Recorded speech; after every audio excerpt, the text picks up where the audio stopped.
Bismillahirrahmanirrahim. Alhamdulillahi Rabbil Alamin, wa bihi nasta'inu ala umuri dunya wad din, wassalamu wassalamu ala ashrafil anbiya'i wal mursalin, Sayyidina Muhammad, wa ala alihi wa sahbihi ajma'in, amma ba'd.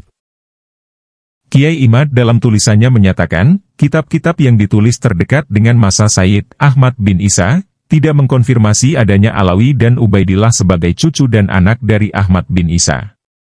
Alawi dan Ubaidillah ditulis sebagai anak dan cucu Ahmad bin Isa dalam kitab-kitab nasab jauh, setelah lebih dari 650 tahun. Tentunya aneh jika orang yang tidak ada dikenal sebagai keturunan Ahmad bin Isa, lalu kemudian setelah 651 tahun disebut sebagai keturunannya tanpa sanad yang tersambung, atau muttasil, tulisnya. Kiai Imad melanjutkan, kedudukan riwayat nasab semacam Ba'alawi ini dalam ilmu hadits masuk dalam kategori maudhuk, alias palsu. Masyhurnya penyebutan Ba'alawi masa kini, tahun 1444 Hijriah, sebagai keturunan Nabi, tidak bisa dijadikan pegangan kesahihan nasab mereka. Seperti sebuah hadis yang masyhur di tengah-tengah masyarakat belum tentu hadis itu sahih.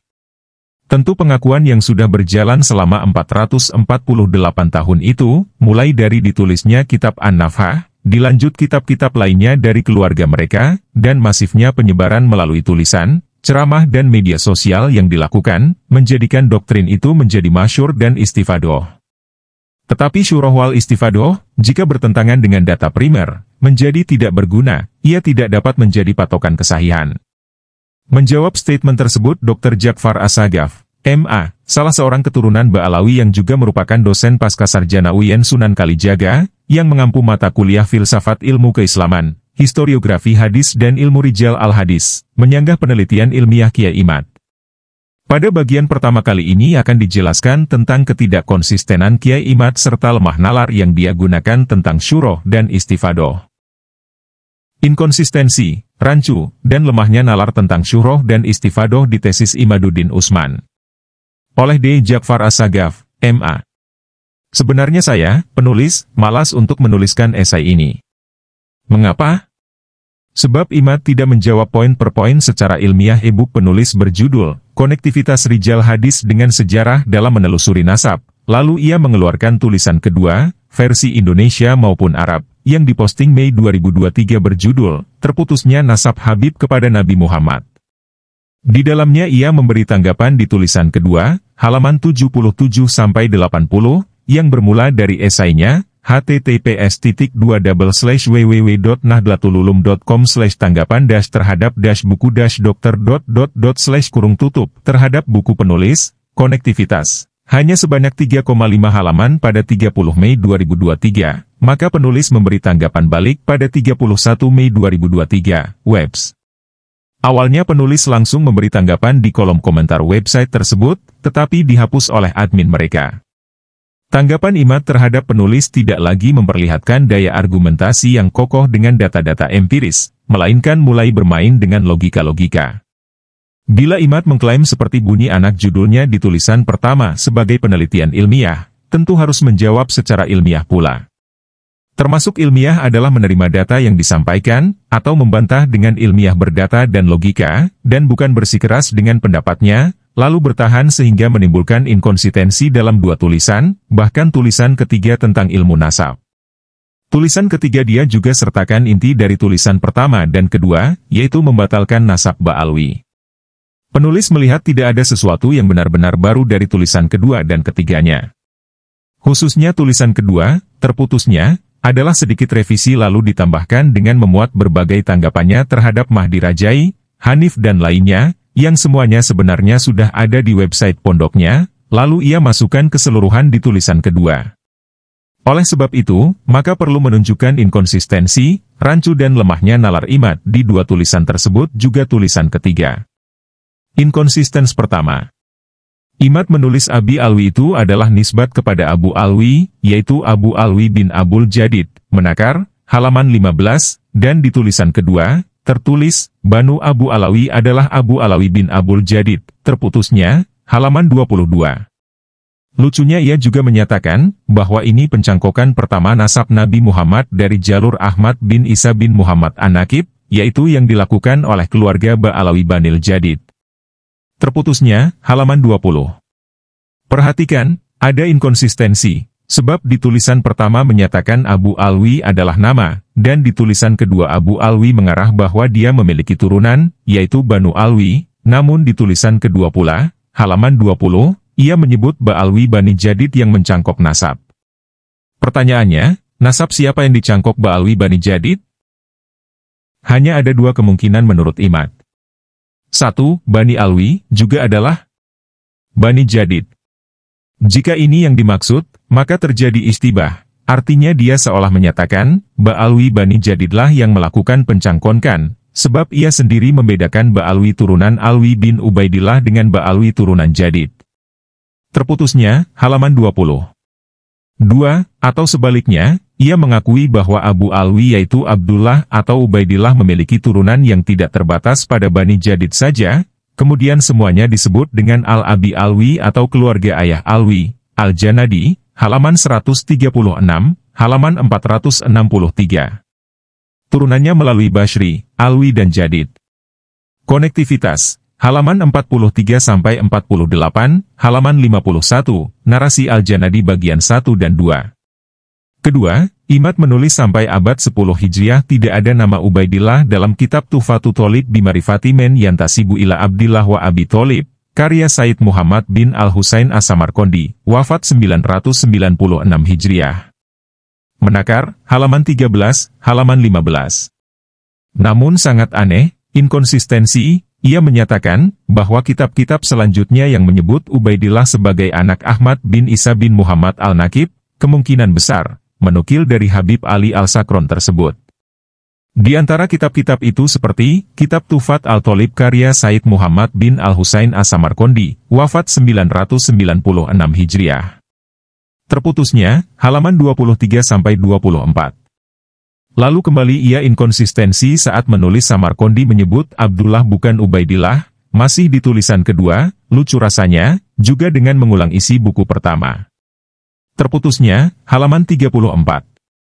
Ini terjadi karena Imad sebenarnya secara tidak langsung telah mengakui, atau sudah paham namun untuk framing karena punya tendensi lain, bahwa Abdullah dengan Ubaidillah adalah sama. Dengan menyatakan Samarqandi menyebut Ubaidillah karena mengikuti Al-Sakron, itu sebenarnya Imad sudah salah, sebab Samarqandi tak pernah menyebut nama Ubaidillah tapi Abdullah.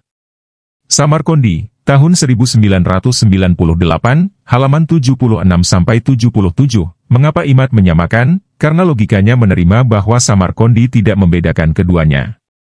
Sebab Samarqandi telah menyebut Alwi sebagai anak Abdullah bin Ahmad bin Isa, dan Alwi punya anak namanya Muhammad. Inilah sebenarnya yang menyadarkan dan mendorong Imad untuk mengakui tanpa sadar, bahwa Abdullah dan Ubaidillah adalah sama, dengan menyatakan bahwa Samarqandi mengikuti Al-Sakron menyebut Ubaidillah.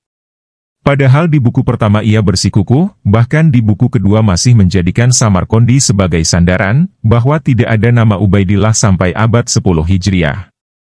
Menakar, halaman 13, 1, terputusnya, halaman 34. Mengapa kok sangat ceroboh? Kalau mengatakan itu karena Samarqandi mengikuti Al-Sakron, maka perlu bukti lebih spesifik bukan logika. Sebab Al-Sahawi, 830-902 Hijriah, juga menyebut Ubaidillah, dan itu bukan ia dapati dari Al-Sakron. Lihat terdeteksi Al-Sakran dan narasi Al-Janadi bagian 1.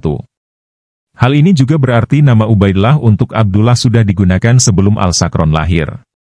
Ketiga, penggunaan kitab nasab Ba'alwi.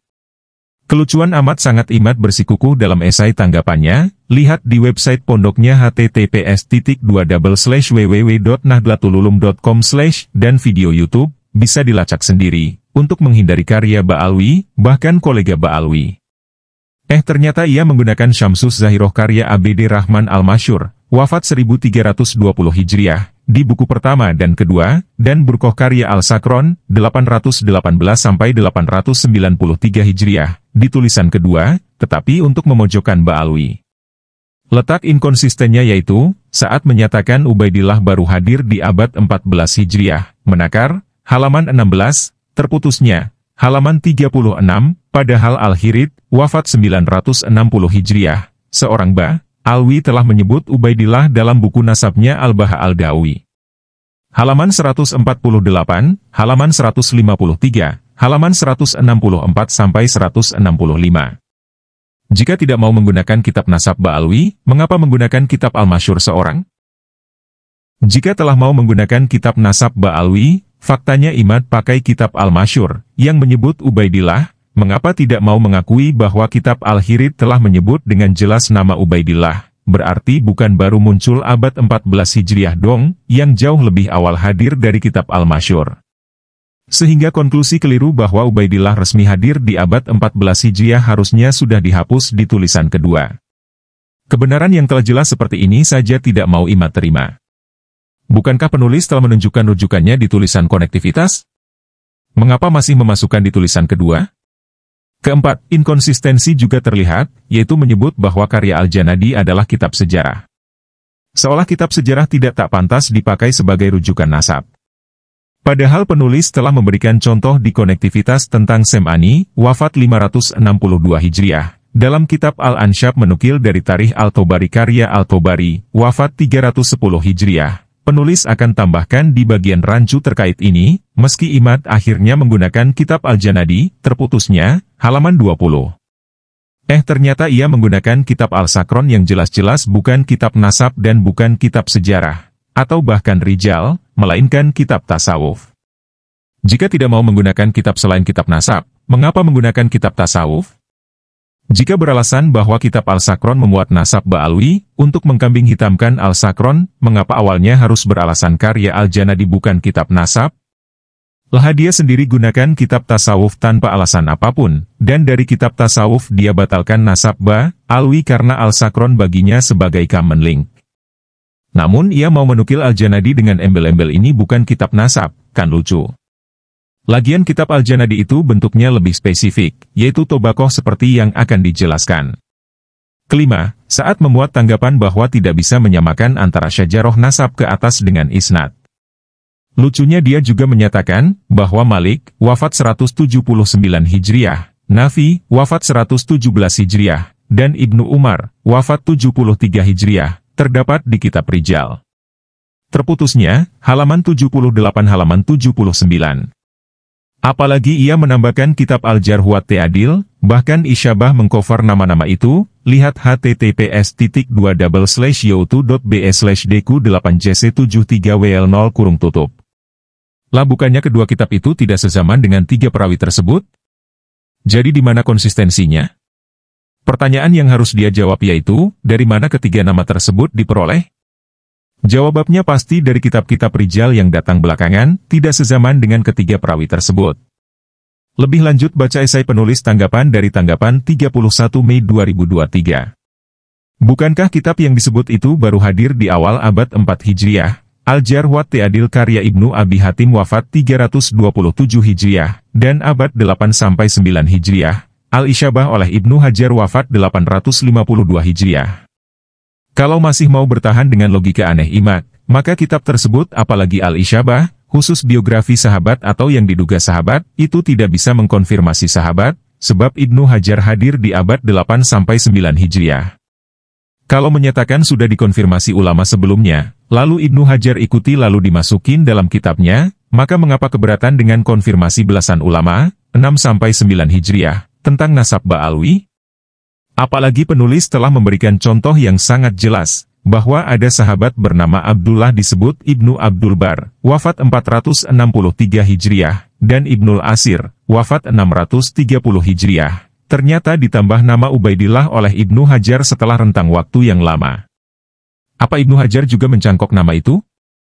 Jadi dari mana Ibnu Hajar dapatkan kalau bukan dari berbagai riwayat, termasuk catatan tentu yang terkonfirmasi para ahli? Maka mengapa mengingkari nasab Ba'alwi meski misalnya hanya karena menyebut Abdullah, bukan Ubaidillah, di abad 6-8 Hijriah? Apalagi sudah ditemukan manuskrip pada abad 6 Hijriah, kisaran tahun 585-591